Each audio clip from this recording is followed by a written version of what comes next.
Why you've been having strange dreams during quarantine.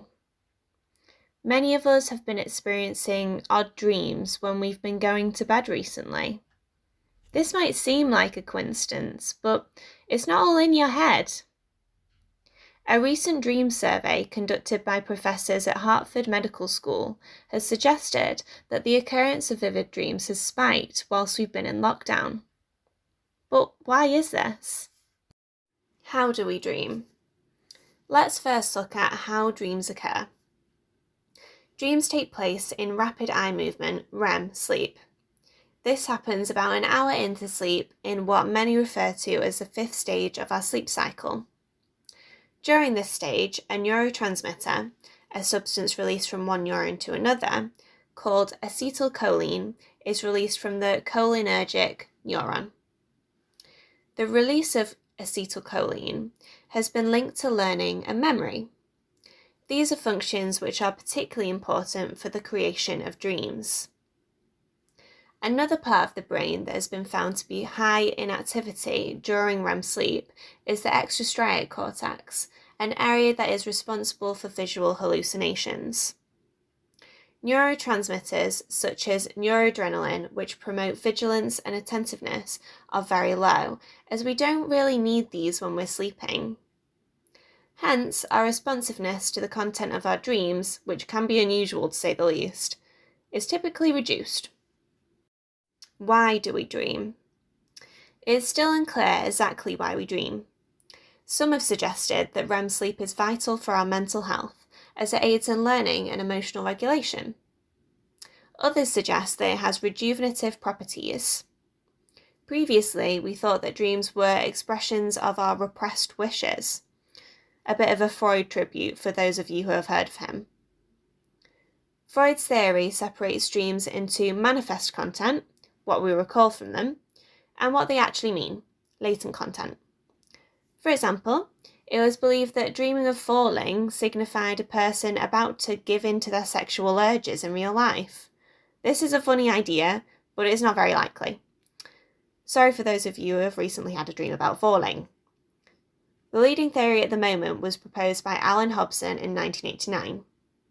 Hobson called this thesis the activation synthesis theory. This suggests that dreams are just a side effect of our brain making sense of random brain activity and processing our memories. The purpose of dreams is still very much under debate. However, this doesn't take away from their impact. Why now? What is it about quarantine that's been making our dreams so odd? There's no singular reason for why people have been experiencing this, but it's most likely a combination of things. Let's take a look at these. Number 1, stress and anxiety. Due to the events that have transpired from the recent pandemic, it's clear that many of us have been experiencing greater stress and anxiety than we usually would. It's been suggested that stress and anxiety can often result in negative content in dreams. This would explain why you haven't been dreaming of sunshine and rainbows recently. Stress and anxiety can also cause us to remember our dreams more. We actually dream every night, it's just you don't always remember it. We remember our dreams because at the end of each 90-minute sleep cycle, we are awake for a few seconds before going into the next cycle. In these few seconds, we encode memories. Therefore, as stress and anxiety has been associated with restless sleep, this gives you more time to encode your dreams and remember them in the morning. Number 2, changed routines. Many have experienced very vivid dreams during lockdown too. Social rhythm theory is one way we can explain this. Social rhythm theory argues that our daily routine influences our circadian rhythms. Circadian rhythms can be thought of as our internal body clock based on external cues such as sunlight to wake us up in the morning. Many of us have been sleeping in longer recently, which has left our circadian rhythms off kilter. A survey by King's College in London found that the majority of people in the UK are getting the same, if not more, sleep than usual. As our most intense periods of REM sleep often occur later in our sleep cycle, we have therefore been experiencing more vivid dreams. Furthermore, if you experienced a loss of sleep due to anxiety, our brains can sometimes try and catch up by initiating REM sleep due to the associated health benefits. Therefore, because many have experienced anxiety during this time and have struggled to get to sleep, we have gone into REM sleep much faster. Number 3, lack of socialization. The impact of social isolation on dreams is very under-researched. However, some researchers have drawn upon social stimulation theory to explain this connection. Social stimulation theory suggests that dreams allow us to improve our social skills through including greater social content than we experience in everyday life. For example, researcher Jarno Tuominen and colleagues found that socially isolated participants dreamed more about their friends and families than non-isolated participants. Therefore, maybe the reason why we're dreaming of our loved ones is because we're not able to give them a hug. Number 4, the news. Although there's yet been no research into how COVID-19 news can impact dreams, previous research has suggested exposure to this may increase how vivid they are. For example, after the 9/11 attacks, it was found that people experienced more threatening dreams. It was suggested that the more you were exposed to this news, the more threatening your dreams would be. This might explain why we have been dreaming about recent events, as this is all we hear about at the moment. This isn't to say that you should avoid watching the news. We should all keep up to date.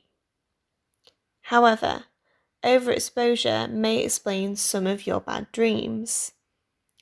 This is a bit like when you watch a scary film before going to bed and have nightmares. Never the best idea. How can you prevent bad dreams? Whilst many of us wake up laughing at what we dreamt of the night before, to some these dreams can be distressing. Whilst I am no healthcare professional, here's a few things you can do to decrease bad dreams if you have been suffering, based on previous research. Number 1, maintain a consistent time to go to bed and wake up in the morning. If you have a consistent routine, your circadian rhythms won't be so out of touch. This means by having a regular time to wake up, there will be less excess time for memory consolidation. This should result in less vivid dreams that are not as well remembered. Number 2, schedule 90 minutes before sleep to wind down. Looking at your phone doesn't count. If we provide our brains with calming stimulation before bed, it is less likely we will dream of something negative. Number 3, write down your dreams. By writing down the content of your dreams, as well as how they make you feel, this can help you decipher why you're having them. By doing this, you can attempt to tackle any potential negative influences in real life. This doesn't mean looking up on Google what the content of your dreams means. It isn't always clear-cut. Number 4, try not to panic if you do wake up in the middle of the night. If you find yourself waking up because of a frightening dream, don't force yourself back to sleep again. This can have the negative effect of experiencing another bad dream. This can occur because you're giving your brain negative stimulation before going back to sleep. However, this can also happen because your brain will try to resume interrupted REM sleep for recuperation. Give yourself permission to get up and read a book. This will calm you down a bit and mean your next sleep cycle is hopefully less disruptive. Number 5, limit your exposure to stressful media.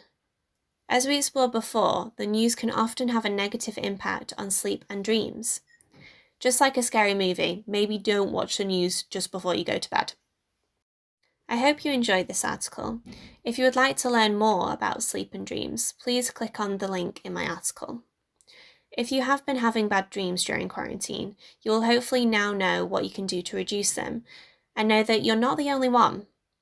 Don't forget to subscribe on the homepage to keep up to date, and happy learning!